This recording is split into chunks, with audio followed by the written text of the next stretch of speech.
Blog Talk Radio.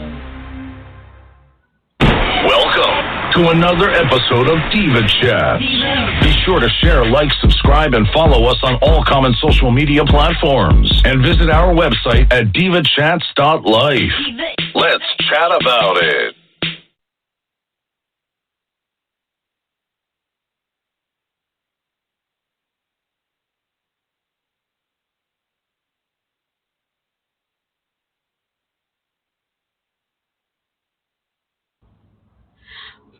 I was mute the whole time.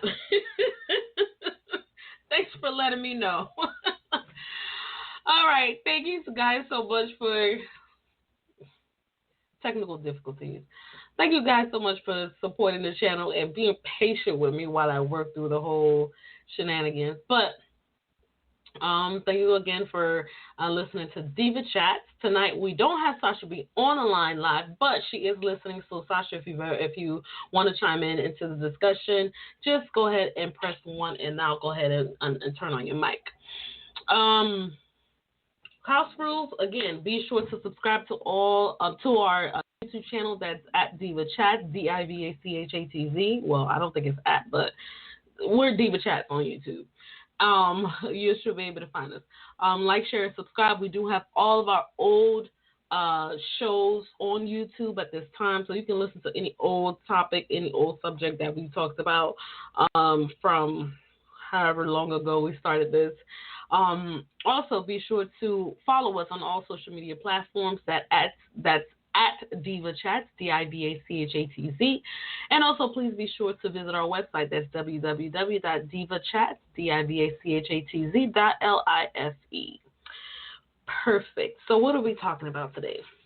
I want to talk about Kanye West today.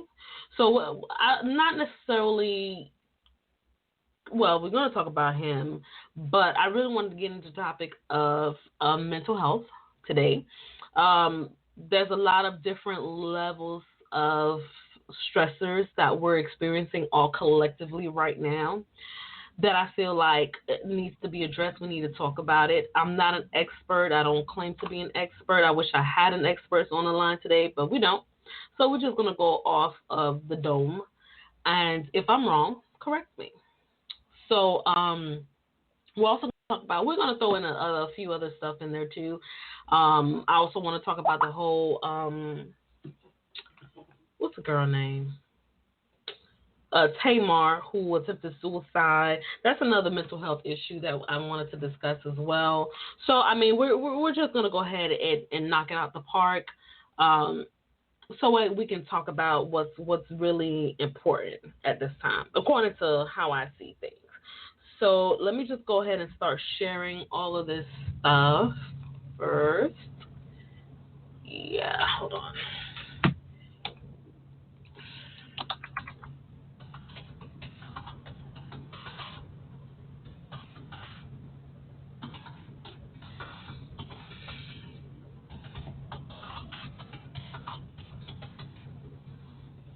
Alrighty.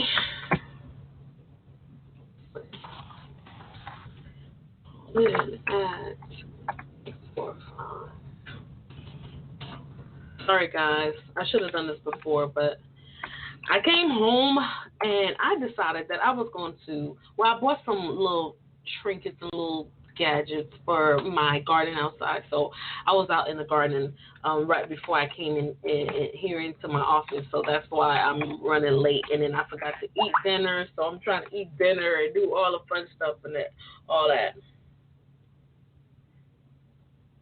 Oh, are you trying to get on, Sash? There's a different line if you're trying to get on.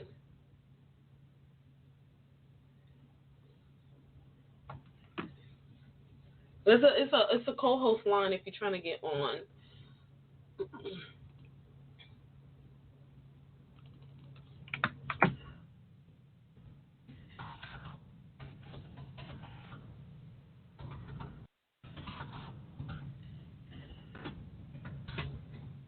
Let me know, because I don't... Okay.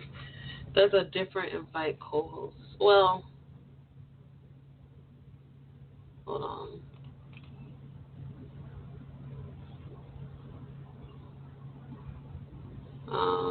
Connect the studio. Sasha, are you trying to get on? I called the number you took the call. Yeah, you called the guest line, but I'll turn it on. That's fine. Can you hear me?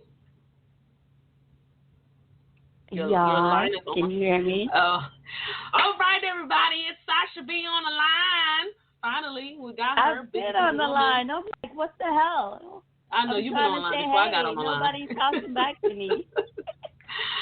No, what happened was I totally forgot to put the mute button, take the mute button off. So that's what happened. So that's my fault, not your fault. So hey, I'm just sharing. I know, Jen. right? I know. Hi, gentlemen. How you guys doing? Sam. How's the man? The men are all right, I guess. They ain't say nothing to me. And divas too. I said, hey, divas and hey, mans and gents. I'm saying hey to everybody. I'm trying to hold on. One of my cleaners just. Okay, perfect. Hold on. So we're talking about mental health today, huh? Yes, today we're going to be talking about mental health. It's been a lot of mental health things going on right now that I think we need to address. And right now we're facing a different level of dynamics of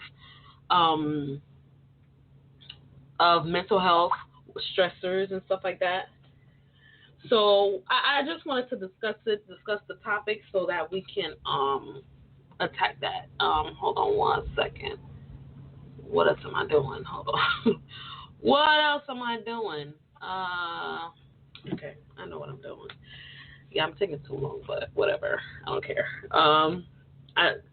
That's from me playing in the damn grass. Hold on. What are you doing? Sharing this damn show with everybody that I should have done way before. I mean, I did. You got my text last night, right?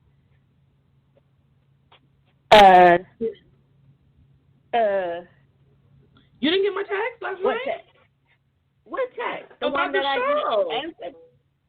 The one I just called on? That's the only text I got. Yeah, that's the one I'm talking about. Yeah, I got that one. Oh, that's the one I'm talking about. I'm just sharing it, just to remind people that we're on live right now. So before we get into the topic, let me tell you what's the tea. Apparently, my daughter has been wearing makeup now, and I don't know how to feel about that. You wear makeup? Yeah, but I want to be wearing makeup so soon. Like, let me. She's now 5. She's what, 15? Yeah, but she ain't got no business doing all that extraness. Is it a full beat or a little touch here and there? She does a full beat, girl, lashes and all. Ow! Mine started wearing lashes at 14, so. No, I ain't about that life. She don't wear makeup. She put on her lashes and lip gloss. You got to think about it this way, though. When we were teenagers, whatever was popping at that time, we was doing it.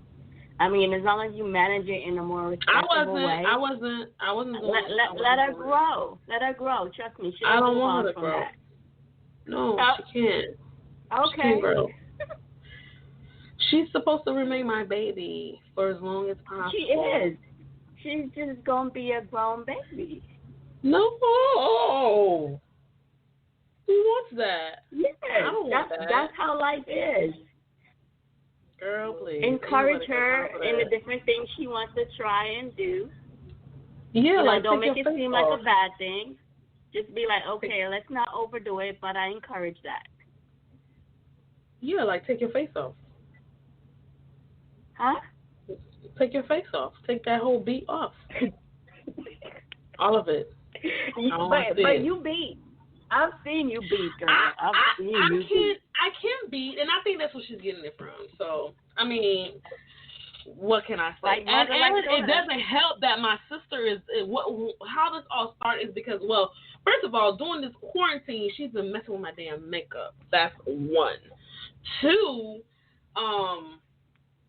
she's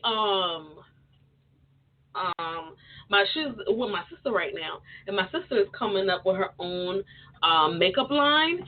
So she's been getting a lot of samples and trying out things. So guess who's been trying it out? Miss Abigail. So now her mama feeling some kind of way because she can put lashes on, and I still don't know how to put lashes on, but that's my point. Oh, so that's the real problem right there. You don't have a problem with her putting it on. It's just because you can't stick them on yourself. Well, let her do them for you. Shit, that's all I do. I'm like, listen, this one is a little I'm not a whole lot of jealous. It? I'm not a whole lot of jealous. I'm just a little bit of jealous. That's not the point. Okay. Look, now you have somebody to put your lashes on, because that's what I do. I call my door and be like, I need my lashes on. Come on. Well, yeah. So, I mean, we'll see how this works. Let because she wants to start wearing. Well, here's the thing. She wants to start wearing makeup now, for the school year. But the gag is that due to coronavirus. Oh, exactly. So, everybody gonna be virtual. So, good luck being beat for the camera. So, I want to go shopping to be in the house. I'm like, what are we going school shopping for? You ain't going nowhere. You want her to sign you up for virtual? Oh, girl, I ain't gonna lie. Coronavirus did us a number this year. You hear me? Coronavirus. Listen, we ain't gotta go shopping. We ain't gotta go get no paper, no pencil, no book bag, no shoes, no socks, no nothing. Where you going? You finna stay right here. Just roll over. You can go to school in your pajamas. But I think the e-learning is gonna be video though, because they're gonna be on schedule, like their regular schedule, like their regular school schedule. They're gonna be on schedule, have break, lunchtime, and everything. So I think they're gonna be. I don't think my daughter gonna like that. That's the e-learning job. No, that's the e-learning. The e-learning, yeah. But it's the Hillsborough virtual school, whatever. That's the one that's going to be completely virtual. That's going to be the homeschool. But the e-learning, you have the same teachers. You're in the same programs. You get issued a schedule and everything the same way. So yeah, that's how it's going to be. So. I don't know how these kids gonna do it, but I don't care. Well, I mean, I actually would prefer the scheduling because it's more structured. They're not all over the place. Because when this coronavirus hit, my daughter was all over the place. She didn't know where to begin, where to stop. It was midnight. She was still doing homework. And now, because she stay up late doing homework, she wake up late. So then she start her homework late, and then the cycle all repeats again. All over the next day. So I prefer the structured scheduling that they're going to be giving them, so that way she can at least have some kind of how do you say structure. So because her and what you call it is definitely. It's definitely not like virtual school. She needs to be hands-on. That works for her. She's not really good with all that other stuff. So, but she got through it. Thank God they wasn't failing anybody because she would have been on the chopping blocks. But I digress. Right? How'd your babies do with the virtual shutdown that happened? Well, they did pretty well because I was here. So, my Jamaican blood, I got up. Everybody had to get up. Let's go. There ain't no sleeping around here. Come on. Come around the table. We're going to do this together. You work and I work. That's how I had it. I had them all sitting around the table. I know, right? And we didn't move till we were done for the day.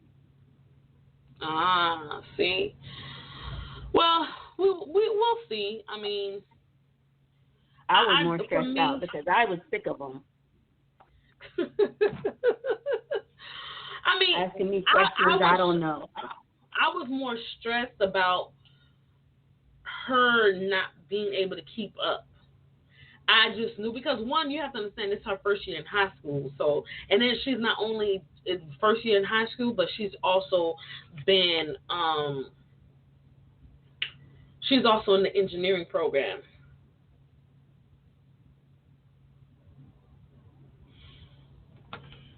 She's engineering. That's at Middleton. She's in the engineering program. She goes to, right? Yeah, Middleton has the engineering program. That's what's up. Yeah. I can't get mine to commit to any extracurricular activities. They just do what they're being told to do. That's it. Yeah, no. I mean, so that's the reason why it was hard for her, because a lot of the engineering program classes are more hands-on. So it helped. Well, it didn't help that they went virtual.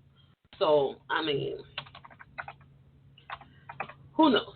But you know, we're gonna get through it.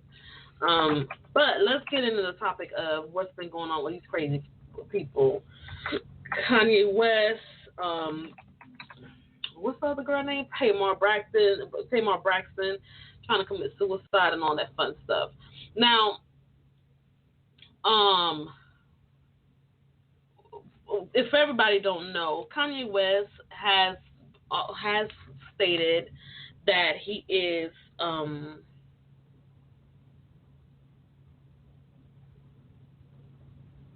hold on.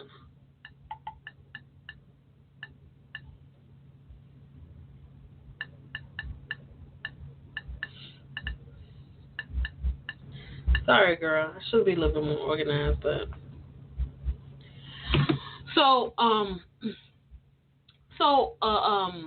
Kanye West was he did admit that he has been diagnosed with bipolar disorder. So there's mental health issues there. He also indicated that he was on medication for that reason. So just to understand what's been going on with him lately, if anybody don't know, Kanye West has been, I gotta breathe about it, right? Kanye West has been just going through a whole lot of stuff lately. So just to go through a few things. So first, Kanye West recently came out and said that he was going to be running for president. Have you heard about that, Sasha? I'm sure everybody has heard about that. I have, but I'm waiting for you to say your piece before I react to his overall behavior, because I just feel like he's gotten to the point where it's unacceptable, and I'm sick of people making excuses for him, because he does things and say things, and then we turn around and say, oh, mental health. But I think some of it that he does is on purpose, and there are consequences. And the thing is, he's attacking his own people every time he comes out. He's doing something at a specific time where it's not good for our culture. And no one can tell me this is not premeditated. Yes, I get it. He may have mental issues or mental problems that he needs assistance with, but the timing itself, it's premeditated. Whether he's doing it on his own or somebody's orchestrating it, it's at some point either somebody needs to come in and like pull the string from underneath him, or pull the carpet from underneath him or something. Because I'm sorry, I'm not trying to show empathy, but this is bullshit. And at some point, enough is enough. He's been doing this for years now, and it's not good for us as a society, as a people, because we're already going through so much right now. For him to make mockeries and stuff, it's not okay. It's just not okay. I don't care what the mental issue is. Anybody else would have gotten help already. So you can't tell me this shit ain't premeditated. But that's how I feel. So I'm not going to sit here and say, what was Kanye? I mean, I feel for Tamar, because I get it. Shit happens and we just reach our breaking point. But I'm tired of him. I really am. I'm one of those people. Enough is enough. Lock his ass up. That's how I feel. Well, just a couple of things. First, I mean, yes, it's a fact that he does have mental health issues. It's a fact. He said it. It's clearly in his behavior. You can see it. So yeah, he has a mental health disorder. Now, there's sometimes people play. I think people who are narcissists.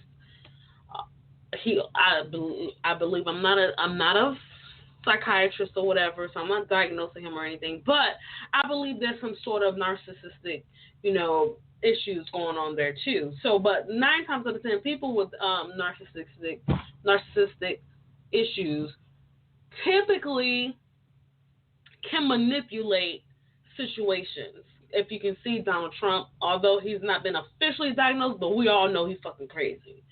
So, with that being said, when it comes to Kanye West, I believe that he uses his mental health issue to say foul shit. I think he uses it to create. He uses it as a crutch to say, controversial stuff, so that people can. But don't you think that's premeditated then? Like he's doing it on purpose. I think some of it is, but then I think some of it is. I think 80% of it is, but I think 20% is him losing his fucking mind. Like in the part where he recently tweeted something about Kim tried to bring a doctor to lock me up with a doctor. Yeah, that's crazy shit. If I get locked up like Mandela, y'all would know why. Like he's saying crazy things. Now he, for all intents and purposes, a lot of times I was watching a segment from Funky Dineva yesterday, and he was talking to one of those doctors from LA Medicine or Married to Medicine, whatever, I don't know, the girl, the bald head. So he was talking to her, and she was saying how a lot of times people with narcissistic behaviors are typical and have a talent at the same time. They usually believe, not narcissism, but mental health issue, they usually believe that not medicating that medical issue, that mental health issue, is what makes them so brilliant and so talented. So it's hard to convince them that they need to be on medication, because once they get on medication, they feel that it stifles them. It doesn't allow them to be as creative as they would be, or they feel that they would be off of medication. So with Kanye West, I feel like he takes advantage of the fact that he knows that everybody knows he's fucking crazy. So what he does is he'll say foul shit just to cause controversy, either for promotional reasons, for publicity or whatever. And then also, but then you're watching him spiral, because the manic disorders. But why does his foul shit seem to target us, black people? Why?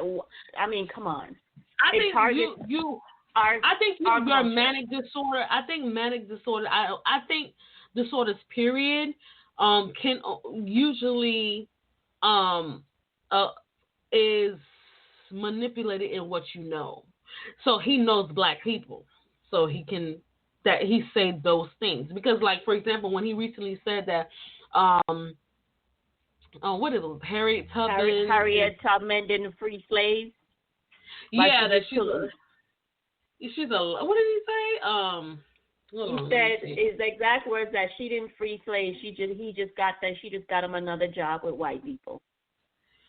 Oh, yeah. Higher paying job. So, woefully uninformed, I explain for saying that Harriet Tubman never actually freed the slaves. Okay. So this is what he is saying. Now, of course, we don't believe nothing this guy says. But she just had the slaves go work for other white people. That's what he says. Come on, man.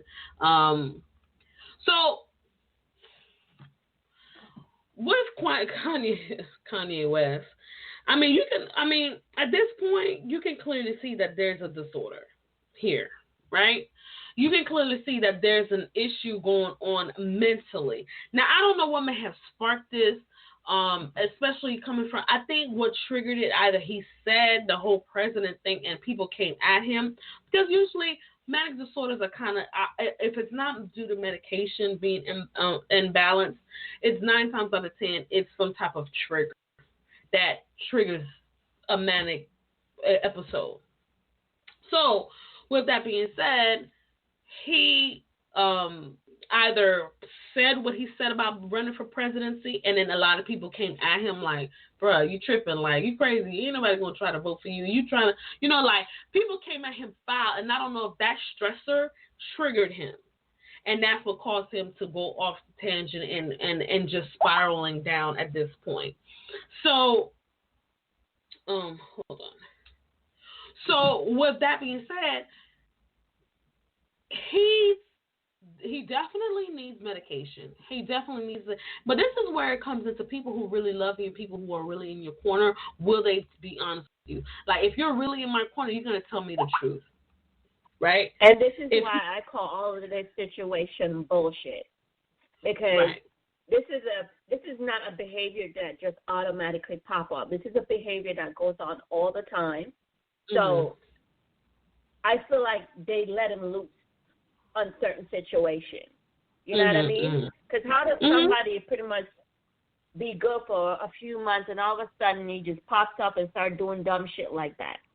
Like, who is there helping him through this? Or are y'all just, like, sending him out there? Like, I saw a post the other day where, like, y'all are putting him out there for ratings. I ain't calling no names. I ain't saying nothing. But y'all putting him out there for ratings. To keep that name going, and this man is suffering, and he not only is he suffering, he's bringing down an entire history and a race. And this is where I can't be empathetic, because even if he has an issue, he also knows right from wrong, and he also knows that what he's doing is damaging. So he has to take some responsibility for the things as well that he's going through. Just like if we're going through a mental situation and we have to say to ourselves, I need help. I need to do this, right? We can depend on family and friend, but if that family and friend is not there, in order for us to get better, we have to take the initiative to want to be better, because we know what we're going through and we know our problems and our structure and what's breaking us. So that means he does not care about how what he says and does affect anyone but himself.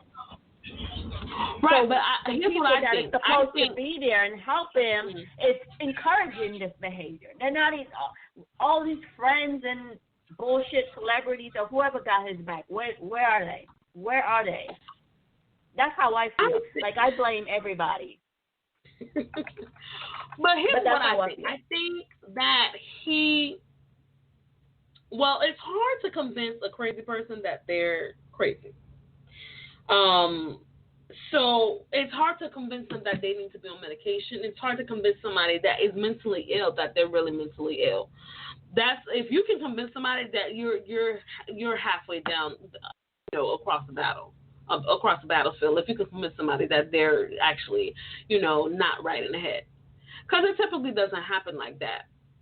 You know what I mean? So with Kanye West, definitely he needs, the people around him needs to address him and needs to say, hey, tap him on the shoulder, yo, let me holler at you real quick. It seems like, you've been off your medication. What's up? What's going on? What's wrong?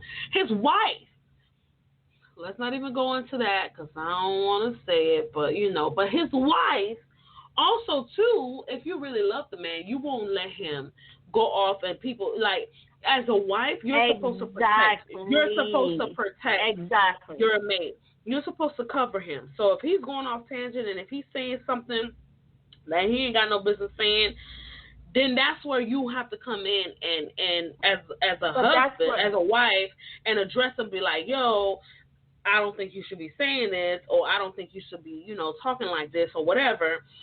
Because a lot of people don't. A lot of people don't. Right. So, but as a wife, you're supposed to cover him. You're supposed to either take the phone, have an intervention with him so he can understand how imperative that he stays on medication so that he doesn't affect, because with manic disorders, with these kind of disorders, they can get violent, they can get ugly. And you don't want somebody like that who's off medication and who's spiraling out of control on a manic tangent and just, just doing whatever, and next thing you know, somebody's harmed.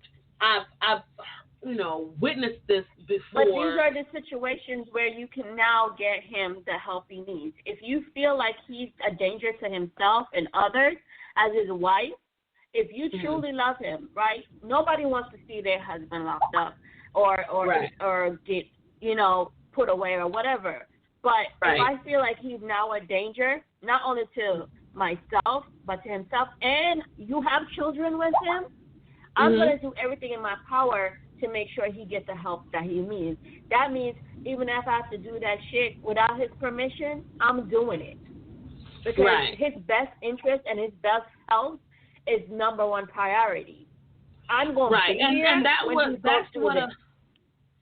That's what a wife is supposed to do. A real wife. You're supposed to cover your mate. You're supposed to make sure that your mate is good at all times. That's what your job is. Even when he don't agree.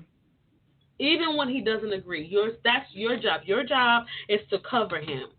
Because I know what's best for. Because in the marriage union, what he does affects me, and what I do affects him. So I can't let him go off, or I can't see people, see him out of character, or I have to cover him. I have to be his protector. Not protect him, but you know what I mean. Like cover him so that nobody see that ugliness, because that reflects on me as a wife. You know what I mean? So I think a lot of times people don't take that in consideration, and I think the people around him are, and that goes for a lot of celebrities. A lot of people around them typically are yes men. They're usually saying, because he has the money, he's the one filling your bill. He's the one, you know what I'm saying? I seen an episode of this like on Iyanla Vanzant, Fix My Life, where one lady, she was a very successful young lady. She was drinking, and her assistant just kept facilitating the bad behavior, or kept, like really feeding her habits. So because of that reason, this young lady ended up, spiraling out of control and whatever, and she almost lost everything because she was drinking out of, she had a very bad drinking habit.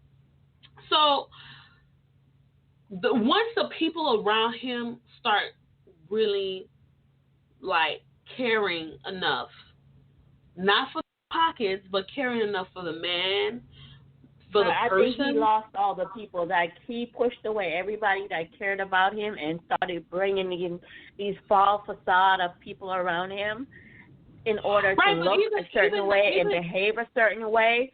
So anybody who truly did care is no longer around. Everybody who is with him is with him because he's Kanye West and he can give him a name. That's all that's left for him. I like to believe that he got to have at least one or two people. I know, because you're sweet. One person. Shut up. But I like to believe that he has at least one. And even if it's not somebody, but his wife can do it. You know what I'm saying? Her family. Like, if y'all love him like y'all say you do. Okay, we're talking about that. Not only are you married to him, but you have kids with him. So not only should you be protecting him because of him being your husband, but you also should be protecting him or covering him because that's the father of your kids.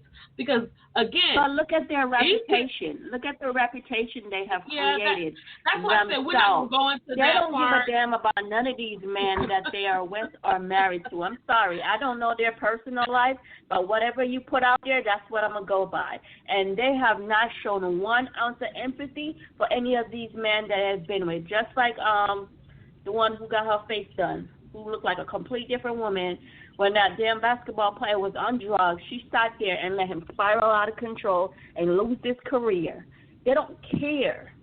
And if I'm wrong, I am sorry. I apologize. I don't know what's going on behind closed doors. But your track record shows that you're only out for yourself, that you have never been about these men. So therefore, I can only assume it's the same trend.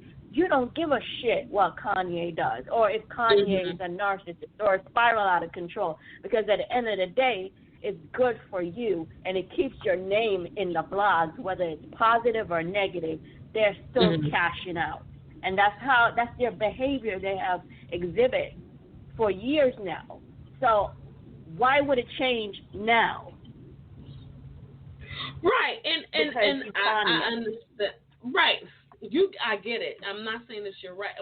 That you're wrong. What I'm saying is that even if it's not for, I can understand the money. The money make a lot of people say yes. So they agree that you don't want to take your medication. Yeah, you're fine. Sure, no problem. All right, cool. I think you're cool. I think everybody else tripping. So I think because of that reason, because of how publicly it is and how let's be honest, he's losing a lot of people with this foolishness. A lot of people who were fans are no longer fans because of the foolishness. Now, we don't care about the whole Kim Kardashian thing. We don't care. But it's just that once you start saying foul shit, especially against your own race, that's when you start to have, we're going to have a conversation. Now, also, too, because you have a mental health issue, straight out of your mouth, you said it, ain't nobody had to tell it. The fact that you're not taking medication, you're making it seem like everybody else crazy. Now you really got a problem. So I just feel like that mental health issue, like one thing we need to really take seriously is that mental health is real. And a lot of people say that he's doing it for publicity. And I believe 80% of it is. I think he's a narcissist, and I think he's using his mental health bipolar disorder to manipulate the whole situation, either for publicity, or he's really having a manic episode. I think it started one way, and then the trigger of the backlash from that whole presidency talk he was talking about, I think that triggered his manic episode that has been spiraling within the last couple of days that we've been seeing. So that's one part. Now that's crazy ass Kanye. We've been dealing with his ass since the whole Donald Trump shit. We gon' let's pause that real quick. Now let's talk about Tamar. Now I didn't know that she had attempted suicide. Let me see. Hold on. Tamar. Ay, Dios mío. Okay. Tamar Braxton. Is she still unconscious? I think they said she was sent to the hospital unconscious, right? No, I believe she's awake now. She's responsive, but she's still in the hospital. Okay. Now, typically, aren't you Baker acted if you try to commit suicide? Well, I don't know what state she's in, so I know Florida is called Baker Act, but I don't know where she's located, but who knows. Hey, thank you so much for listening to the show tonight. Let me just say that. I forgot to say that. If you want to get on the line, if you want to get on the conversation, just press 1 and we'll be able to turn on your mic and you can go ahead and chime in. If not, you can go ahead and still listen. Be sure to like, share, and subscribe on our YouTube channel, DIVA CHATZ, DIVACHATZ, and also be able to follow us on all social media platforms. That's DIVACHATZ, and our website, www.divachatz.life. Perfect. So with Tamar, apparently her fiance, is it her fiance or boyfriend? Who found her? I don't know what these celebrities move like lightning when it comes to relationships. But so apparently as of yesterday, it's been reported that she is alert and responsive following her possible suicide attempt. We know what happened, and has now been transferred to a new hospital facility to receive special mental health treatment. Clearly, so this was. How is it a possible suicide attempt, but you're taking her to a special mental health treatment facility? Whatever. Anyways, they tried to cover for these people so damn much. Okay, said to be speaking to medical professionals. Okay. Now, I don't know what may have triggered her situation. I haven't been keeping up with Tamar. I stopped liking her for a bit because I just don't like bratty attitude. I don't like mean girls. It's just a complete ugh to me, mean girls. So I just prefer to just whatever. Why was she a mean girl? She was just very bratty. She was very mean. She said mean things to people that didn't have to be said. She didn't know how to control her emotions. But here's what I've learned. In all my years of dealing with people, now I don't have no background in mental health. I just have a background in my experience. So in all my years of dealing with people, one thing I noticed is that people get stuck at the age of their trauma.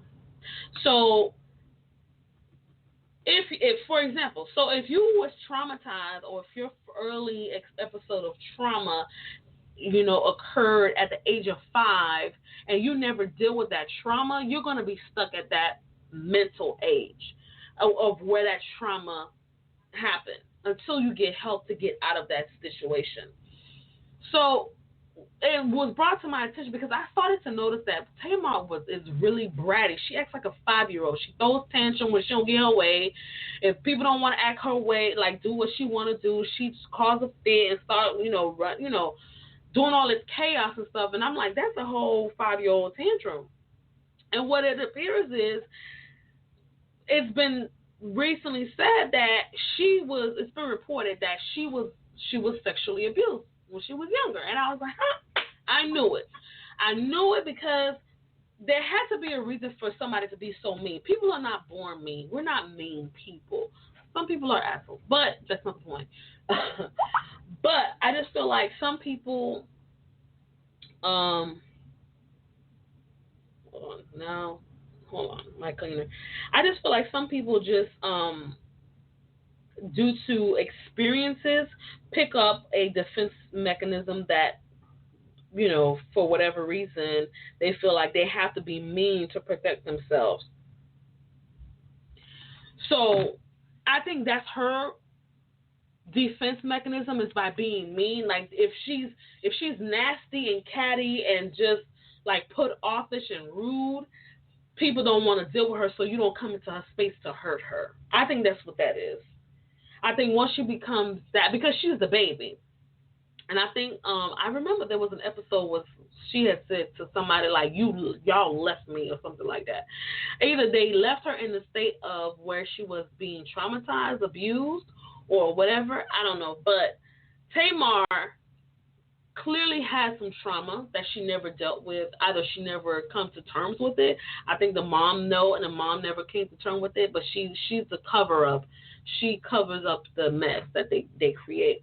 But I think the mom knows what's going on, and that's why she tries to coddle Tamar more than all the other sisters, because she knows she feels guilty that she didn't protect her like she should have. So when she goes off on a tangent and act this way, she almost feels kind of like, I need to cover her, in a sense. But with that being said, Tamar, I never gave after. I mean, I used to like her before, but Tracy's my girl, so I like Tracy. But I like Tawana too. Tawana, shut up. I like Tawana. I like Tracy. I like. I'm gonna disagree with you a little bit. I honestly think the other sisters are a bigger bullier than Tamar. I just think Tamar doesn't handle the criticism well, because I see there are some people who can make you feel like shit and do it in such a nice manner. And when I watch her sisters, the way they treat her sometimes and the way they react to her as if she is less than and nothing, I don't like that, and I can see it. And I think Tamar don't handle the situation well because she was probably never able to express how she feels. So her, like I said, like you said, her attack mechanism is to lash back. But I feel like that lashing back is because of a constant thing or neglect she has felt from everybody else, because they were quick to push Tamar to the side and all gang up on her. And as sisters, you know, it was always like Tamar, and while all of them, you got to think about it. When you're in a gang and one member is not included, that member is just going to just wonder what the hell and start behaving badly, because they want to be a part of the group. They want to feel a part of it and in love, especially with sisters. You know, you want to feel that kind of connection that all the other sisters have. And I don't feel like she was ever included. So in order to get their attention, that she felt like she had to be stronger, bigger, badder, and louder. Yes. And therefore, I don't think right. she was. I think she was more the victim than the bully. And I think after over time, she has built this up, and then now, you know, she's breaking down because she can't fight every fight no more the way she fights it. So that's why she is broken down, because every time she feels attacked, she goes for somebody in the wrong way, and it mentally drains her because she doesn't know a positive outlet, because no one has ever sat down and be like, okay, let's figure this out together. It's like, okay, Tamar is throwing a temper tantrum, typical Tamar, blah, blah, blah. Nobody ever asked the question, why? What's going on with you? They just pointed the finger and blamed. And that's from my perspective of how I've always seen it from her sister. I feel like they felt they were more. So what you just said, you hit something on there, and I just want to address it before you move on. Now, you just said that nobody put her aside and say, hey, let's figure out how to deal with this, right? And that's what we were just talking about, the whole Kanye West thing.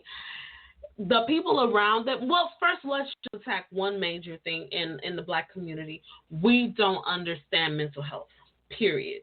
That goes for especially island people, so we ain't even going to talk about that. We ain't even going to get to the island people. But with in the black community, mental health leave my people alone. This ain't about us. We know how to handle our mental issue. We just, you know, yell, screaming. We don't. We all good. No, we don't. We don't. I'm island too. I know for a fact we don't.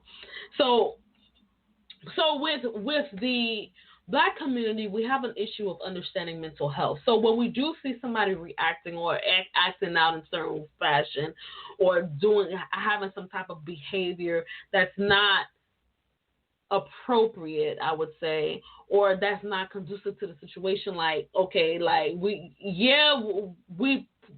pointed your flaws out, but did you really have to just like run through my mother like the way you just cussed me out? You know, like it wasn't necessary. I just call out something that you did and that you didn't, that wasn't right.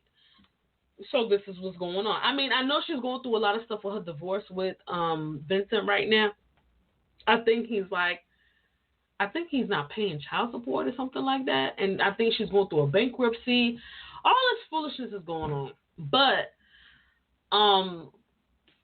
the fact that no one addressed it and they allowed it, because that was one of the things that they talk about on Iyanla Vanzant. She pointed out the fact that y'all let this happen. Y'all let her go get this far. Because had y'all nipped it in the bud from the beginning or addressed the situation on why she's acting this way, we wouldn't have to be here having this discussion, because y'all should have attacked the situation when y'all noticed that she was misbehaving or talking to people sassy or whatever, being a nice nasty. Y'all should have made it a factor for her to get help, so that she can. Right. She doesn't have to be a 40-year-old. She had those people that didn't look out for her. Right, but that's what I'm saying. The fact, but you also have to understand too. Maybe they didn't understand what the fuck was going on. Maybe they know, like they probably knew of the whole, abuse thing, but they didn't know why she was acting like that. They probably thought, okay, she's the baby. She acts, is spicy or whatever. She's spicy with people and stuff like that, or she's trying to be fun or whatever. That all can be a facade, and that all can be a coping mechanism for dealing with hurt, I believe. But at the end of the day, somebody should have pulled her aside and be like, yo, I think you need to get some help. I think you need to, really deal with this trauma that you experienced. Because right now, because honestly, Tamar was acting like a 40-year-old, 5-year-old. from the way she was acting. A lot of you say that she was a victim. I don't believe she was a victim. I believe she used her victimhood to treat people like shit. That's what I believe. I think she used her victimhood. She made everybody feel guilty to treat people like shit. That's what I felt. Because I at first it was cute, but then at the end of the day, I was like, she's been a victim for so long that she didn't want to be no more. She decided that she's just going to lash out at everybody who has something to say. And it is a form of emotional abuse, because when you have gone through so much emotional trauma that you no longer know how to express yourself, and you're always in attack mode, anybody that says something to you is an attack. And you have to automatically defend yourself. And yes, it may have came off of being a bully, but the question is, why did she feel like she had to attack everybody? Because you ever notice when Tamar was happy, Tamar was happy. But say something that offended her or disrespected her, she didn't handle that well. Right. So that's why I don't think she was being a 5-year-old. I think she was. Right. That's how she knew how to deal with her situation. But that's why I say it was either a coping mechanism or a defense mechanism that she used to either keep people away or to deal with her hurt, because she didn't know how to express what she was feeling. And this still goes back to you need help. Once you start feeling like, because my sister, my baby sister, she started acting very weird, towards, like, while she was taking care of my mom, whatever. And I felt completely, although we had our rift, but I felt strongly that she needed to seek. I think I still need mental health, therapy, for dealing with my mom's past. But I feel like the one person who was there, who was in the thick of it, should be the one to get the therapy, emergency, because she was in the thick of it. She dealt with my mama day in, day out. She slept with her. She was calling the doctors, taking her to appointments, all that stuff. So that stress right there alone made me say, hey, I think you need to seek therapy, but it doesn't. A lot of people don't see it. A lot of people don't understand it. People don't understand stress, because you can have good stress, and good stress and bad stress can affect you the same way. People don't realize that. But I think with Tamar, she did have a lot of shit going on. Well, first of all, she had her traumas that she never really dealt with. One. Then she went through the whole trauma with her and Vincent. Apparently, there was some abuse in there as well, some physical abuse going on there too. I don't know how she let that fat ass nigga catch up, but we're gonna talk about that another day. Girl, but girl, and when he lost weight, he swore he was a shit. Oh Lord, girl, don't even get me started. But girl, I would have put a staple on that lip of his or something. Girl. But and the funny thing is that. I don't know how she let him catch him in that big ass house. That big ass man, shit. But he ended up losing weight.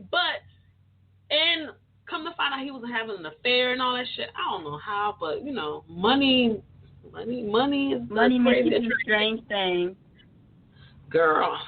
But she was dealing with a lot with that whole situation. Then of course she's a new mom. She's dealing with her career. She's always been in the background, but now that she's on the forefront and she's dealing with her own career, she's also dealing with the whole factor that she was on that TV show, and that didn't go right. Then she's dealing with the whole factor of her divorce, because I'm pretty sure he's dragging her through the shits. Now she's going through bankruptcy. It's just layers upon layers upon layers, and who's to know if COVID ain't got something to do with it? Because at this point, COVID got something to do with everything. You bump your toe on a damn coffee table, that's COVID, okay? COVID has something to do with it, because at this point, everything fucking is COVID. But, so with that level of stressor, or everything, COVID. With that level of stressor, you can only imagine with the pile up, and if she's not getting the proper, mental health, or she's not taking the time out to breathe, that can that can literally take a toll on not just the body but the mind. So, and I feel like I personally, I mean, I feel two ways about it. I'm split. I feel like she pulled a stunt. Like, I feel she pulled a stunt. That's what my right mind wants to say. But I think she's going through some kind of abuse now. They never really said what, but, you know, she was saying that she has no control or say over her life based on the suicide note that they left out. So the question is, why did she feel she was a prisoner? What's going on now? You know, because she got this new guy in her life. I think because she was under What's the going on management that made her think she was the only way she could get out was to kill herself because she thought she was a prisoner. So, well, I think even all that stress that happened back then, what happened now that pushed her over the edge? You know, that's how I feel. Like, there's got to be something currently that makes someone, because we all have, like, stress, and we have known how to hold on and bear with it, but it's just that one more thing that will just make you snap. So it's got to be something that kind of was like, enough is enough. I can't do this anymore. And that's usually what happens when people usually commit suicide. Is usually that one brick, that, you know, that one stick that just, you know, make the whole pile fall over. So with her, I'm pretty sure that was it. There was a trigger, yes. However, still two parts of me. One part wants to say, Tamar, really? I don't know if this is a stunt. Because you better leave my face alone. Don't do that. Don't do that today. No more. But don't do with that. Tamar, I think because it's not just her. I think a lot of celebrities pull this shit. A lot of them try to do this. Not to say that they all try to commit suicide, but I think they all try to create a victim. Like that whole, what's the guy that did that shit in Chicago? Jesse Smollett. So they all try to create some type of. But can you imagine? That's a pettiness in me that wants to believe that it was a stunt. But the heart in me want to say, okay, that's fucked up. I'm sorry she's going through that. You know what I'm saying? Because that shit. Yeah, but you got to put yourself in their shoes too. Like, we as everyday people, even though we have everyday stress that we go on in our lives, they have those stresses too. But on top of that, they got millions of people always in their face, always there, always, you know, saying, can you imagine being critiqued on everything you did? You know, everything you said. Nothing you said or did was right. You know, people just didn't like you just because they just didn't like you. And they express those shit because guess what? They're behind the phone or behind the TV computer, so they don't have to face you. You know, it's not like I say something to you and you're going to be like, Sasha, I'm about to come. We're going to have to sit down and talk about this. You can't say that. You know what I mean? These people, they're bullies and people online that, you know, you can't help but to read some of these comments that people say. It's just unnatural. Hold on, you know. She's been a celebrity long enough to know that people will drag your ass on social media. She's been a celebrity long enough to know that they're going to come for you. But that doesn't mean it don't hurt. It's not hurt. I'm sure they have feelings. Celebrities have feelings. But at the end of the day, you should have some way of dealing with this shit. Because if you didn't want it, because here's the thing. You can't expect the limelight and only want good light. Why? Why not? No, because why can't you have a good life? I think the internet takes it too far, and I think some people just need to be like the most miserable people are the people online who have something negative to say about somebody because they're miserable themselves. So why would we say it's okay for somebody to be bullied because they're a celebrity? That's bullshit. No, I'm not saying it's okay to be bullied, but once your life is public, then people will have a comment, and you better be ready to deal with it. Because if it's public, it's for everybody to see. How can you not expect somebody to have a comment about what you say, or what you do? You're in the public eye. You know, if it's somebody like me, my shit is private. So you come from me, we got a personal problem because who the fuck told you about my business? But when you're out in public and you're a celebrity, that's the limelight you wanted. You know. And maybe that's why God didn't make me a celebrity, because if you come for me, I'm coming for you. Well, see, that's why. But you know, that's how I see it. I'll be tit for tat all day. I ain't got time to be getting people up here too soon because of Sasha. We're not doing it. I'll be tit for tat. I'll have the money and the resource to find you. You think you can find me? I will find you, and we're gonna do this face to face. Now what? This is why I can't be that celebrity, because I would have found your address and everything, popped up at your door like, what's up? No, you cannot be a celebrity. I could fly here. What about you? So. Well, but here's what I'm saying. If you pursue the lifestyle and you pursue the career path of being in the limelight, you have to accept good and bad criticism that comes with that journey. It's not to say that it's a good thing that you accept it, but it's more like expect it. Now, because you have to expect it, you have to already have develop a plan on how you're going to deal with it. Most people, they deal with shit by sending their publicists out and dealing with the shit for them, because I don't want to deal with it. I don't know what to say. Tell them something.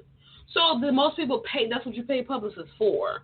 But most people deal with it that way. But for the people who internalize it, which that's a whole nother conversation. A lot of times people internalize hurt, whatever. But for the people who internalize it, it's you're doing yourself a disservice, especially when you've chosen this path, this lifestyle. You know that in the public eye, you're going to be scrutinized. Every little thing you say is going to be discussed. Every little thing you do is going to be torn apart, misconstrued, all this fun shit. So how can you expect everybody to say good shit about you? No, it's not going to happen. It don't even happen in real life. And you want this shit to happen in celebrity life? Come on now. Everybody, you can have, there's people who are your fans and they're going to drag your ass. And they're your fans. They're your loyal fans. But they're going to drag your ass any goddamn way. Because that's just how life is. So are you going to just throw a fit every time somebody got something to say? We learned this shit in kindergarten. You don't have to jump and react every time somebody says to you. You don't have to jump and react every time somebody do something to you. You just have to make sure that you got your shit together. And a lot of people saying that's a part of, for them, that's a part of the stress, that they go through. And I get it that they're supposed to expect it, but what I was trying to say is their stress is not trying to pick up for a celebrity or say their stress is more important than anybody else's. But I just feel like when your life is on display, whether you choose to keep your life separated from your profession, it's like that constant. I think some people just don't respect, space. Like I've heard of a lot of celebrities who try to keep their life separate, but there are people out there themselves that make it a point to insert themselves in their private life, even when they're trying to keep that part away from, the public eye. Right. And I feel like that alone is an added stress.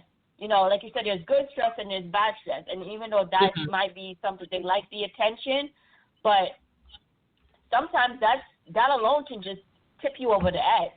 Like, if I want a moment to myself and I can't get that, or I can't have time with my family or time, because this is my constant everyday, I think just like we as normal people expect some respect from anybody. Like, if you were at work and you want to be alone and you're not feeling it or whatever, you expect somebody to respect that you're focused on your thing and you're doing your thing right now. You don't want them to be like, I don't care how you feel, I'm going to be in your office whether you want me or not. You're going to be like, okay, this is not your time. You're going to have to set up a meeting, blah, blah, blah. You know what I mean? And I feel like that alone is like that constant of not having the freedom to just be yourself sometimes is an even bigger stressor. We as everyday people don't get to experience what they get to experience because we don't live that life. So we can never truly say, oh, you're just being You're just we can say, oh, you're just being a celebrity because that's it. But we don't know until we ourselves has been, if we were put in that situation, how to handle it. You know, that's all I'm saying is that it's an added stress. It is definitely an added stress to have that constant. It's super stressful. I get it. It's super, you know, like it's being a celebrity. I can understand there's a whole different level of stress that I personally don't want or need in my life. Now I'll take the money, but I don't need the stress. So y'all can keep that. I'm all down for the wealth. I'll take the wealth. Yeah, I'll take the money. But not the stress. Y'all can keep that. But what I'm trying to say is that a lot of times, because you chose because it's a choice, because you chose to live your life in the limelight as a celebrity. Yes, you have ways of keeping shit private or whatever, because look at, you know, like, there's some people who shit is private, you know. But because you chose to live your life in the limelight, you also have to implement some sort of mental health blockage or some kind of process that allows you to be able to, one, not personalize the bullshit, and two, be able to turn the shit off and deal with your real life. Okay? So I'm not saying that she didn't. I'm not saying, I don't know what may have happened, but I'm just saying, like, that's one of the things that has to be imperative when you have those type of lifestyles or when you live those type of lifestyles, because you want to be able to digress from all the madness and the stress. You have to be able to center yourself so that you don't lose control or find yourself in the midst of all, like, because at some point you're going to people start creating a facade of you that you like, who the fuck is this person they talking about? Because that ain't me. And that's the thing, because that's why I was like, for me, I didn't care too much. Like, I liked Tamar at first because I like her sassiness or whatever, but I don't like the rudeness. I'm just big on people being rude. I just feel like it's I don't mind people cussing because I'm a sailor to the core, but it's the rudeness. You don't have to be mean to people. Yeah, some people can back you up into a corner. Some people can, you know, take you to, you know, push your buttons or whatever. But at the end of the day, I can't tell somebody how to react to however they feel. I can't tell people how to feel about whatever. But I can say that you need to, one, understand how to deal with people and what they say about you, especially if you're going to be in the limelight, because it's gonna come whether you like it or not. Okay, like, look at Stevie Wonder. He don't even see nobody. People got criticism for his ass. Okay, so it's everybody has a criticism, but it's how you react to the criticism that really is the matter. And I'm not saying that, you know, her suicide attempt was, well, half of me is saying it's whatever. The other side is saying, like, for the part of me that's, you know, feel bad for her, I want to believe that I'm sure it was a lot of stressors that she was dealing with that just piled on, and she never got help. She never talked to people about it because she didn't want to, because people like that, typically, they don't tell people their business. Like, they're not transparent, better yet. Exactly, because they already know that people are prejudging them. So she's already know that everything, right, because, but here's the thing, come off negative. Well, this is the reason, because I'm going to look at it from this point of view. If you always coming at me nasty, you always talking shit, you disrespectful, you rude, like when you come in the room, everybody just like, I can't, I got to go. Well, if you that type of person, like your shit don't stink, but you always throwing people, you always pulling people cards, then what that means is that once your shit start to stink, you don't want nobody to know. Because oh shit, I've been pulling her tail. I've been telling her about her mouth all this time. Now that my shit is stinking, or my house is not in order, or my life is falling apart, I can't tell her because I done already said so much shit about her. I can't be transparent because she gonna look at me like, really? To last month was my turn. This time is your turn. You didn't feel bad about me when I was going through something. You was throwing it in my face, laughing in my face, and making it a joke. So I think for that reason, I think I can clearly see that's how she is. I agree. But I think for that, huh? I said I agree. I definitely agree with that one. And I think that's probably why she didn't tell people what she was going through, because she felt like she had already been nasty. She had already been nasty to enough people that if she shared what the fuck she was going through, people were going to be throwing it in her face, because like, oh really? I thought your shit didn't stink, because everybody else shit stink around you, but your shit seems to smell like roses.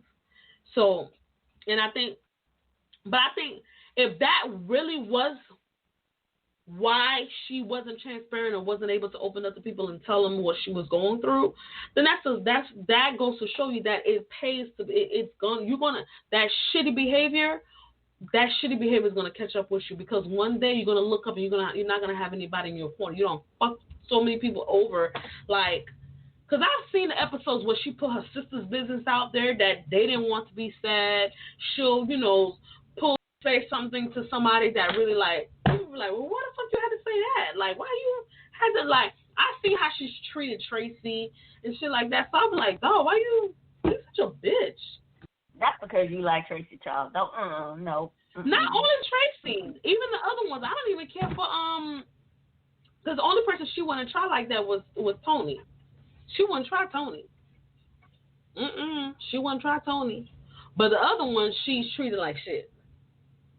The other one, especially Tracy. Oh, Jesus. She's treated Tracy like shit. I think I like Tracy because, one, Tracy had her own style. She was a big girl, and, she had her own other stories. Like, she made something of herself outside of her sisters. No, she made something of herself outside of her sisters. Like, her sisters, they didn't do anything without their sister. She did her own. She was doing hair and doing all this other shit. So she was able to create her own. She had her own identity outside of her sisters. And that's something I know I probably would have done, because I'm that kind of person to have my own identity. I like to have my own separate identity. I don't like that crowd thinking shit. But that's just me. But the reason why I want to bring this topic up, because in this climate of what we're dealing with right now is health is definitely is something that's going to be number one. I think we're going to be dealing with the stressors. I think I've seen little kids on social media react to the shutdowns and the pandemic. They can't go nowhere. They can't do what they want to do. They can't go to McDonald's like they want to. They can't, go to school. They can't see their friends. They can't see their teachers. They can't see their grandparents because, they might be, susceptible to being sick. They can't go to the nursing homes and visit their elderly family members. They can't, go to the hospitals. They can't, it's hard for everybody. And I think we all are going to be experiencing some type of PTSD from this shit. I think these masks are going to make us, I think for the next 20 years, every time you see a damn surgical mask, you're going to be like, God damn, 2020 was a fucked up year, right? I think every time somebody pull out a damn mask, we're going to run the other way once the shit is all over. And I doubt it'll be over anytime soon. So I think the stressors of the climate that we're dealing with just makes it even harder. And it makes mental health a bigger topic that needs to be talked about. Not just the whole, pandemic and what people getting sick and people dying. That's another situation. Oh, Lord. But we're dealing with a dynamic where you don't know what the fuck to do. The government is confusing. The jobs don't make no sense. Because, for example, my job follows the CDC guidelines. According to the CDC, if somebody tests positive, they have symptoms, they're supposed to be home for 10 to 14 days. You would think they will pick the 14. No, they pick the 10. And they tell you that, you can come to work even if you have a positive result. As long as you don't have any symptoms, you can come back to work. What? Right. So because of that reason, you're like, well, I don't think that's what the CDC said, because that don't even make common sense, let alone sense. It don't even make basic sense. This shit don't even make elementary sense, okay? So, I don't know how y'all made this calculation, but I think y'all need to pull out that calculator and calculate again, because this don't make no damn sense. But we're dealing with that dynamic. Do you want to work? You want to come back to work, right? Okay, so go ahead and sit in your seat. I don't care. You coughing, cough the other way. Put your mask on. Okay? That's how we're doing it. Stay the fuck away from people. And we're dealing with this. We're dealing with this from a variety of different standpoints. Again, you can't visit because with the nursing homes, people are sick. So there's nobody allowed, no visitors allowed in the nursing home. With hospitals, your family member gets sick, you can't go in with them. You don't know what the fuck is going on. You don't know if they're giving them COVID or nothing. You have people that go into the hospital. Yeah, they just have a fever. They go into the hospital. 2 weeks later, they're dead. You have family members that are dying, passing away by themselves. You have, it's just, there's so much. And then like one young lady that I know who did some work for me, she lost her mom and her grandmother, mother-daughter. She lost her mom and her grandmother within a week from COVID. How can that not be motherfucking stressful? How can that, like, I lost my mom just July? So my mom passed away Thanksgiving weekend. So I lost my mom a few months ago, and I'm still dealing with it like this shit happened yesterday. And just imagine and then there's no funeral, there's no, there's no way to pay your last respects. It's hard. And like I said, there's going to be a lot of people who's going to be experiencing some post-traumatic disorders for a very long time due to this shit. This shit is not going away.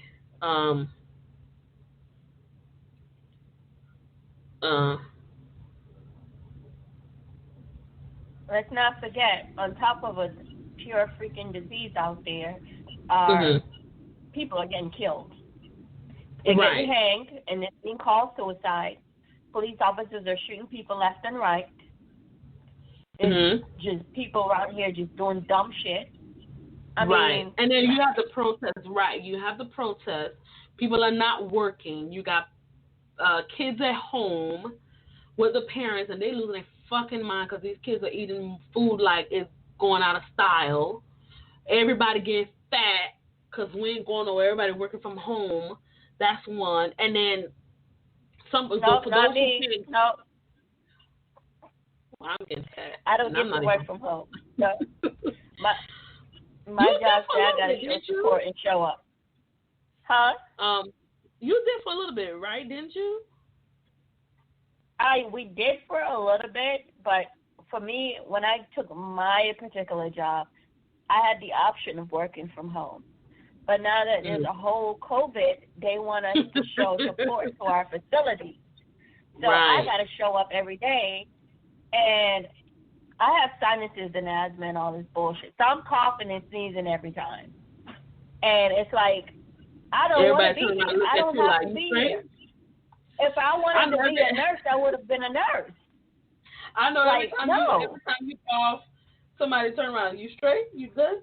You all right? You got a fever? You need to go back to the front desk. And I ran out of bless yous. Nobody says bless you anymore. Nobody. Everybody. We got a new girl who just started. She kept saying bless you. The girl next to me said, "Oh, you're going to get used to it. You're going to stop saying bless you eventually." I said, "Shut up." I stay sneezing. And I'm like, this is not healthy. Well, you might want to get some Claritin, because Claritin helped me, because that's what usually helps me. No, but here's my thing. So when I go to my doctor, I'm like, listen, I need my little sinus stuff. oh, you can't come in. You sneezing and coughing. We do understand it's your sinus because we have already diagnosed you. Right now, we're not taking. They're not taking anybody that's sneezing or coughing because they don't know. Because I haven't been tested and I can't get tested unless I get sick. But they won't do telehealth.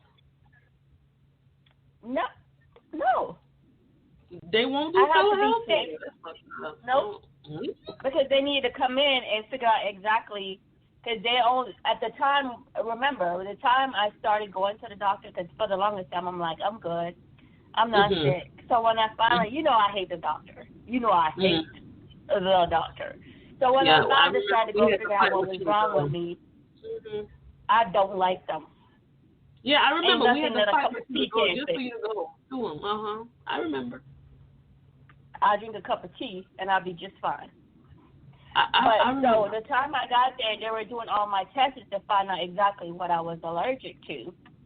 So we didn't finish all the tests right when COVID comes around. So now they're like, yeah, we're just gonna give you what we normally give you. I'm like, that's not working. So give me something else. So this is why I just drink tea. I'm gonna call my grandma and find out what kind of tea I can drink. Oh, girl, I make a concoction, but we're gonna have to talk about that.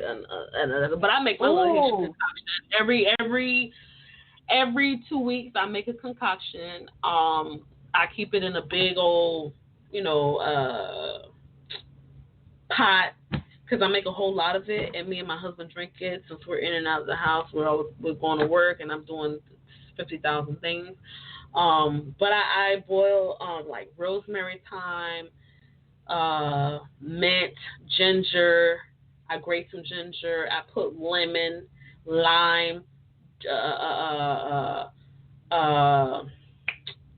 what is it? Cerseed. I need to get. Oh, I'm down for the cerseed. Cerseed season. Yeah, cerseed. I put onions. We put garlic in there. We put celery, parsley, freaking. Oh my gosh! And I put that's drinkable.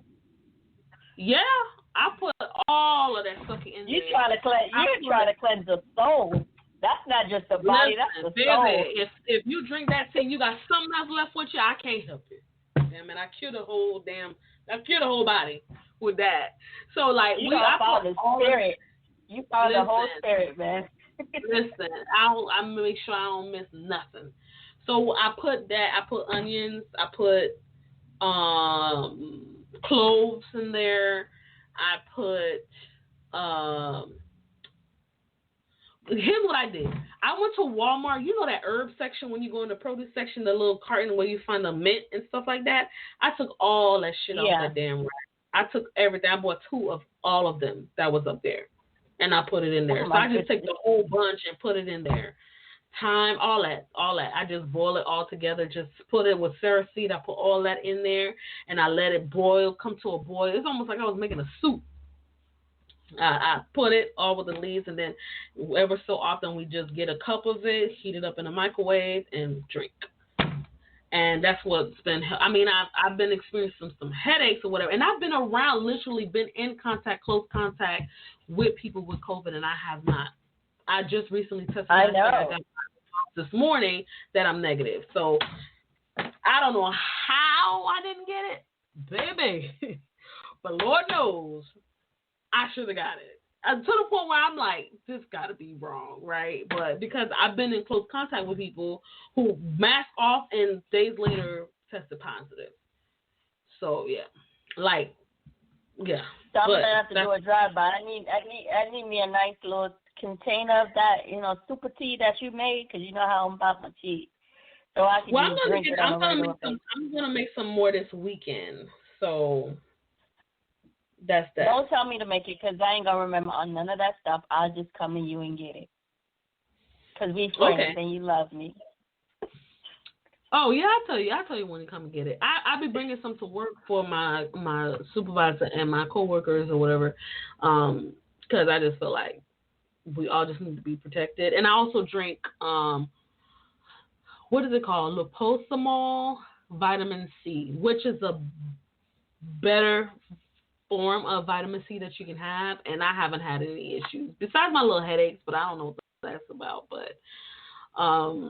But yeah, I think because of my eyes, I think I've been having flare-ups in my eyes, but that's something totally different. See, my concoction don't cure eyes, so that's why it didn't work for me.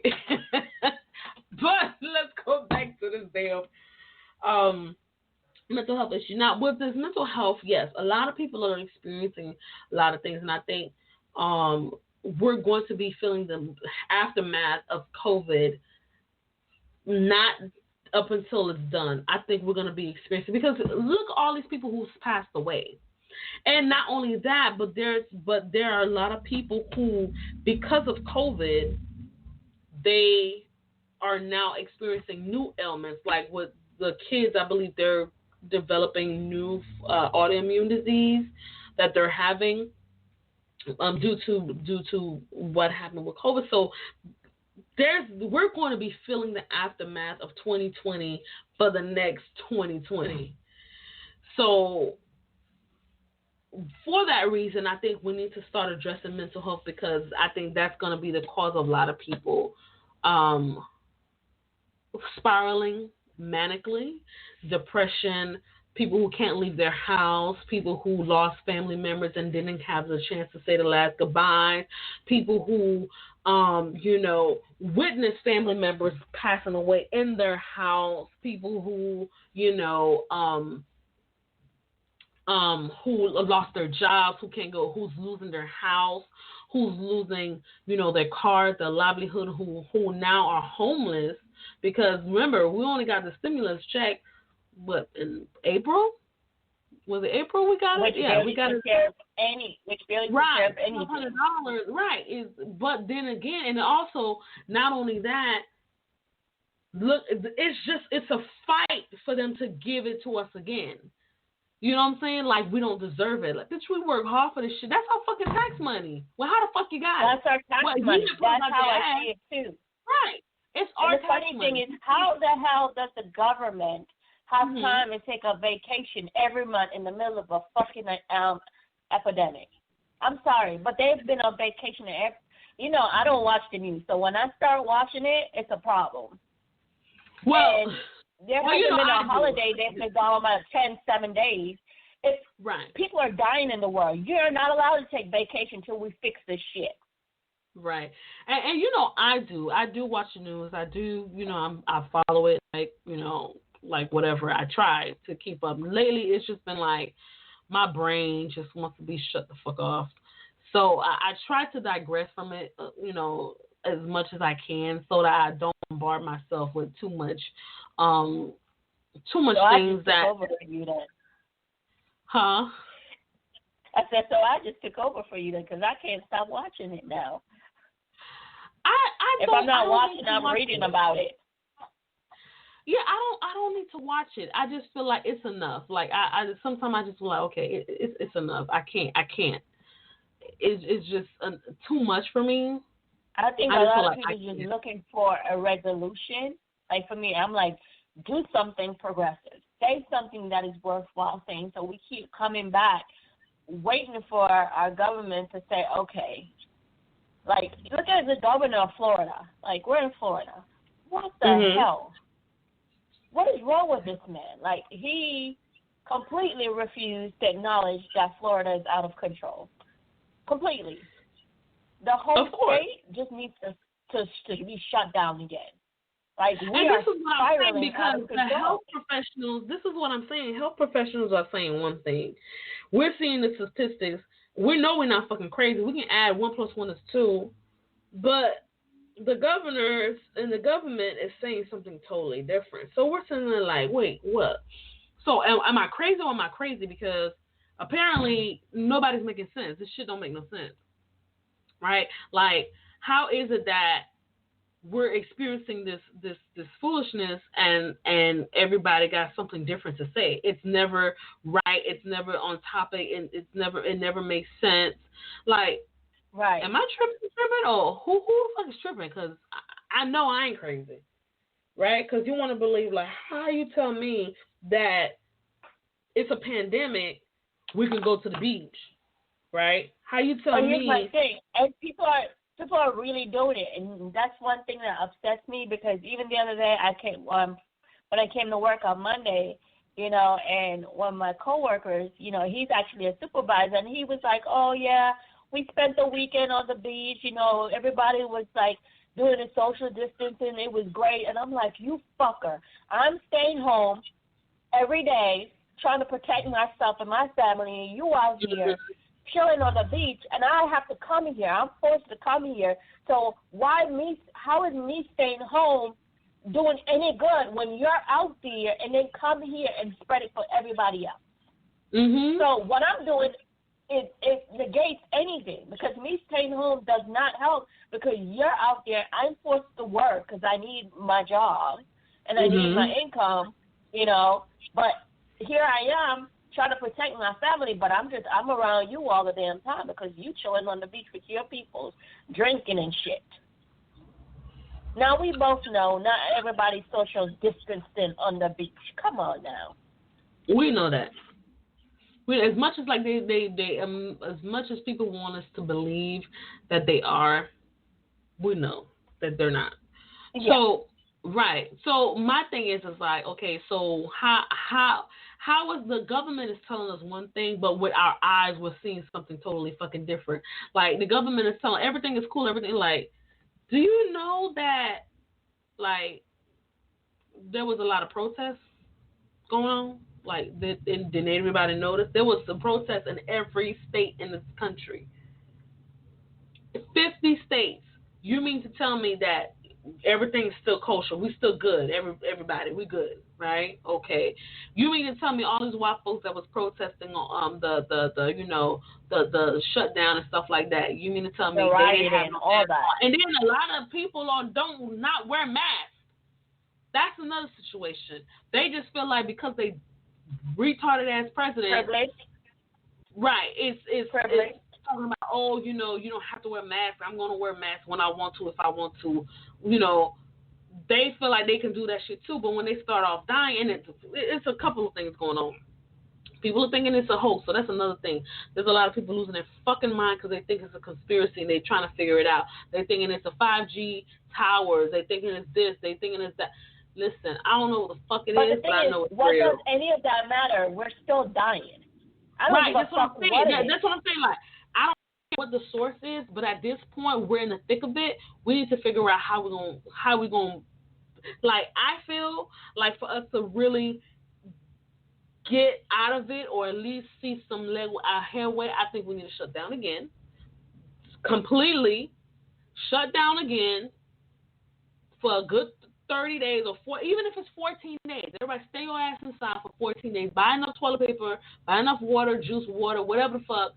Stay in your damn house and shut the hell up. Even though America likes to pretend like they're America the Great, they don't want everybody to know that their America is the big ass debt. So therefore they're not going to shut down because they cannot afford to sustain everybody in this country because our debt is so large that they cannot afford to take care of the poor because they've been feeding off us for so long that there's nothing left. So they need us to go back we've already been in debt. Right. We've already been in debt for so many years. We've already been in debt. And even when we was trying to get out the hole, of course, due to COVID, now I give the president, the guy in the White House, I give this guy, a 2% that he didn't cause COVID, right? But I blame it on him that we're still in the thick of this shit, because had he taken it seriously, had he really made the announcements that he needed to make and made people take it seriously, had he, addressed the situation when it was supposed to be addressed, had he, as a supposed quote unquote, I got 4 fingers up, as a quote unquote leader, you should have taken the initiative and lead. But what you decided to do is tell everybody, oh no, I'm gonna stay out of it. Let the state deal with it how they should deal with it. Now when school is supposed to be open, you want to be in people's business. When you want schools to open, you want to be in people's business. No, it don't work like that. And now we're in the thick of this shit. Now we don't know where to begin, where to end. Because at this point, we're just like, you know what, fuck it. Where the hurricanes at? Especially in Florida. Like, give me a damn hurricane so I can get done with this goddamn stupid ass fucking. But you know, Florida's full of narcissists. And that'll be funny if no damn hurricanes show up too this year, because the hurricane's scared of COVID too. They're like, stay away from Florida, we ain't gonna, because they crazy over there. Florida people are just crazy. We're not going to see them this year. We've been watching them every year. Not this year. The hurricane gonna fuck around and get COVID. You think the hurricanes ain't dumb? Girl, they know exactly what to do. But the mental health factor is going to be something that we really need to address. I think that I hope that these schools, unfortunately, they're cutting back. They're cutting funding for schools. So, well, I know for our county, it might not even be a school, because I know a lot of these teachers are suing right now because they don't want to go back either. They're not willing to put their lives in danger, you know, because the governor says to open up schools. Because from what I understand, a lot of Hillsborough County teachers are suing the state. So there might not, right now, we don't even know if school's going to open in a few weeks. And I agree. I'm sorry. I'm not. If I was a teacher, I am not putting my life in jeopardy for nobody else's kids, because you don't know what each individual is doing or each parent is doing to protect, you know, their child or their home. Because, like we said, we're here in Florida. People don't even like to wear masks. This is crazy to me. Like, nope, I don't even like to wear masks, but at least when I go out, I put it on. But the people you see it at the grocery stores, you see it everywhere. You see it at, you know, I mean, you see it everywhere. People don't want to, but they'll wear it to work because they want a job, right? But they won't wear it to the grocery store. They won't wear it to other places. And it's like, okay, if that's the only thing keeping us from getting it if that's the only thing. And a lot of people debate, there's a debate where does it really protect you? No. Actually, masks those, especially those surgical masks, they don't protect you from getting it. What they do protect you from is giving it to somebody. So if you do have it, because again, you can have COVID and not have any symptoms and not even know, you can and if you have it, of course, you can still transmit it. Even if you don't have symptoms, even if you're asymptomatic, you can still spread it. So that's why the surgical mask protects another person from you giving it to them. So that's how that works. So if your mouth is covered and my mouth is covered, there's no exchange of if you got it, if I got it. We just know everybody's mask is on, whether you got it or not. So now I don't have to worry about that too much. But that's not what's going on. Everybody wants, my personal freedom, my right, my this, my that. Listen, everybody got time for that shit. Bitch, put your goddamn mask on. Because we ain't got to be playing with you. Because if somebody falls sick, what you going to say to somebody? I'm sorry. Sorry what? Sorry. Just because it happened to me. And it just pissed me off how people just don't give two hells about people's health and well-being. Like, they care, especially America. America has this damn bad habit where it's all about us. I don't care about my neighbor. That's not my business. I don't care about if my neighbor can eat. I don't care about none of that stuff. As long as I'm good, I don't care about nobody else. We have a very selfish mentality, and if I'm not sick, I don't care if you know, I don't care about your health as long as I'm not that sick. That selfish mentality that right. is all around. I feel like it's every man for themselves. No one cares anymore. We have lost the ability to show empathy for the next person. At all. And that's generalized, like, in society, no matter what color you are. I feel like we've lost that touch of just showing empathy and emotions and care for someone else. If it doesn't affect us personally, we don't care anymore. It's that coldness that is widespread, and as a society, it's wide.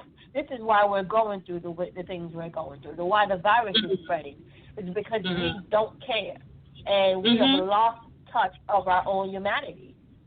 We like to think we're still human, but we're losing that. We're losing what makes us human. Right, and that's the thing. People are selfish in thinking like, as long as my four corners are secured, I don't have to worry about what's going on over there. That's not my business. That's an American way. A lot of Americans think like that. And I agree. I feel like what's wrong about it is that, yes, you might be good, but if your neighbor is sick, it's just a matter of time before that sickness falls at your door. So I think, and then because when I was sick, you didn't help me. Now that you're sick, what you want me to do about that one more time? Because you didn't give two, not even one. You didn't give $2. I didn't even ask you for $2 about me when I was sick. When it was at my door, when I had to deal with this drama, but that's when how I the had virus, to deal with this pain, that's what, right. And this is what's going on, because a lot of people are noticing that, I don't care, it's a host. But as soon as it falls on their door, as soon as it comes knocking at their footstep, that's when they were like, it's real, please pray for me. Bitch, I ain't praying for nothing, because you was just saying that shit was damn fake. It was a hoax. You ain't got to wear no mask. They just doing it and saying it because they trying to control the population. Okay, cool, but you going to wear a mask or not? Because we here. What we going to do? And now they end up in the hospital. Now they on FaceTime or they on Facebook Live talking about, please pray for me. I can't breathe. And but you said that this was fake. So you faking right now. Because when my mama passed away, you told me I was lying from COVID, right? When my grandma passed away, you told me I was lying from COVID. That is bullshit. That the person died of a heart attack or diabetes complication. But now that you're in the hospital bed with a ventilator down your throat, it's real, right? And I think if we all cared for one another, we would say, okay, you know what? And that was my thing. When I was going to church, I put on a mask because I was like, okay, I don't know. I work in the industry that I work in. I clean, I work and stuff like that. I'm always out and about. I want to make sure that I don't give it, because it's not going to protect me, but I want to make sure that I don't give it to somebody else. Because in church, what's going on? We're singing, we're clapping, we're dancing, it's very live in a church. So if in the midst of me singing or shouting or whatever, there's droplets that's coming out of my mouth. Now, if I have it, I can give it to somebody. And there's a lot of elderly people at the church. I don't want to be responsible for somebody getting sick or somebody dying. So what I do, I walked in with the face covering, with the surgical mask on. And let me tell you, and I was mad because I couldn't wear makeup. So, for a fact, that was a sacrifice, okay? Because I don't really do right. Because I like my face beat, But the fact that I didn't want nobody getting sick, I just say, you know what? Let me just put on my mask. I walked up in the church, literally nobody but me. Not even my husband that was sitting next to me had a mask on. I was the only person in the building. From the pastor to the children to the elderly, everybody didn't have a mask on except me. And I can tell you one thing, that was the last motherfucking time that I walked up in that church. And I'm waiting for somebody to ask me. We're untouchable. That's right. And I asked my niece, I'm like, why you ain't got no mask on? Oh, I don't wear mask in church. Oh. So let me guess. So COVID stand outside and wait for y'all. COVID don't come in the sanctuary. Okay, I get it. That's what's going on. But a lot of people seem to be in this facade that if I don't think it, I'm not going to get it. Yeah, I don't think that's how COVID works. That's not how viruses work. It's real, whether you want to believe it or not. Now, you can have some discernment by making sure that you are doing what you should do. Yes, you can drink your teas though if you want to do that, because the only way to fight a virus is by building your immune system. Your body has to fight it. You can't fight a virus. There's no way. There's no way to fight a virus. The only way to fight it is your body has to be up to par to fight it. That's the only way to deal with it. Let your white blood cells do all the work for you. But the only way to do that is that you got to make sure that your immune system can handle it. It's not like a bacteria where you can take the antibiotics and just kill it. It's not a germ. It's a virus. A virus is a living thing. So it's going to do what it's going to do. So if you're not making sure that your immune system is up to par, if you're doing things that's going to compromise your immune system, then yes, you have a chance of not just getting it, because we all can get it, but having a harder time fighting it. If your immune system is not up to par. So yes, you have to keep up with your immune system. Make sure that you take some vitamins, drink water and all that fun stuff, but you can't pray or wish this away. I'm sorry. I mean, I love my religious people. I'm a Christian, but at the end of the day, I still have to tell people, listen, you can pray and boil some damn tea and drink some water and put your damn mask on. Matter of fact, pray with your mask on. How about that? That way no droplets is coming out when you're praying. What? I'm serious. You said pray with your mask on. Pray with your, why you can't pray with your mask on? Because the thing is, it's not about me. We have to get out of this thing. It's about me. This me culture is what's killing us, because it's about me. It's my freedom, my faith, my faith. That also falls into our whole subject of mental issues. But here's the thing: when you wear a mask, it's not for you. When you wear a mask, it's not for you. Especially when you wear a surgical mask, it's not for you because it doesn't protect you. When somebody else wear a mask, it's for you. When you wear a mask, it's for someone else. So that's the old lady that you pass by in the store doesn't drop dead tomorrow because she got COVID from you. And the fact that we don't know how this shit is spreading, we don't know, we can't really trace it. They said it, they skip tracing, but you can't trace it because half the time, a lot of people, they just walk, they're like, I ain't never left the damn house. How did I get it? Because somebody who you live with gave it to you, duh. If you ain't never left the house, of course, how did you get it? Somebody gave it to you. Like in our facilities, a lot of these nursing homes, visitors aren't allowed. So how are the patients getting, if they're not allowed to leave, how are they getting COVID? Because somebody's bringing it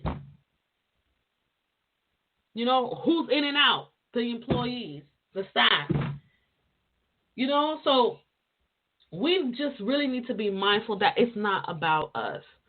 And the fact that we're living in a time where we need to not just think of ourselves, we really also need to think of others. And that's one of my main reasons of not going back to church, because I just feel like because of others, I know there's other sickly people around there. I might come across something I don't know, and I don't want to be the reason why somebody end up in the hospital. I don't want to be the reason why somebody end up in a morgue somewhere, because I felt that I don't need to wear a mask because I'm fine, because I'm in the house of the Lord.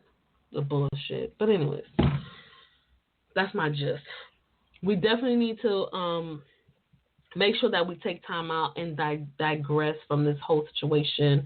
Right now, I'm fixing up my yard. I'm also, I'm thinking about maybe like later on this year, I'll be building a deck out back so that I can start sitting outside a little bit more and, really enjoying my space. So I don't have to be indoors all the time on the computer. I want to be able to digress my mind from dealing with the hustle and bustle every day that I already deal with. So I want to be able to have a getaway space in my own space, if that makes sense. Because mental health is a really, really big factor that we really have to take seriously. If you feel that things are overwhelming, ask help, talk to somebody, call somebody, pray with a mask on, pray about it. Because praying, meditation is definitely another way to help with your mental health. Breathing exercises. I mean, hell, if you gotta smoke a joint, smoke a joint. I don't think drinking will be best because that's a little bit different. No, stop right there. Stop it. Let me have my glass of wine. And you said no. Hold on. Let me sip on this wine. Hold on. Okay. Oh, are you taking a sip right now? Yes, because you. Hold on. Let me get another one. It's like. Okay. All right. So, ladies and gentlemen, disregard what Alberta just said about drinking. If you need you a nice glass to get your mental back in order, you have that glass of wine. You have that Hennessy on the rocks, whatever it is that you need. Don't overdo it. Just like smoking a blunt, don't overdo it. But don't let Alberta tell you not to have your wine. Take it from the person who loves wine. It helps. Especially when you have your kids around you 24/7, eating up all your food, and you come home and your electricity bill is almost $500. Drink that glass of wine. Don't listen to and relax y'all. the brain.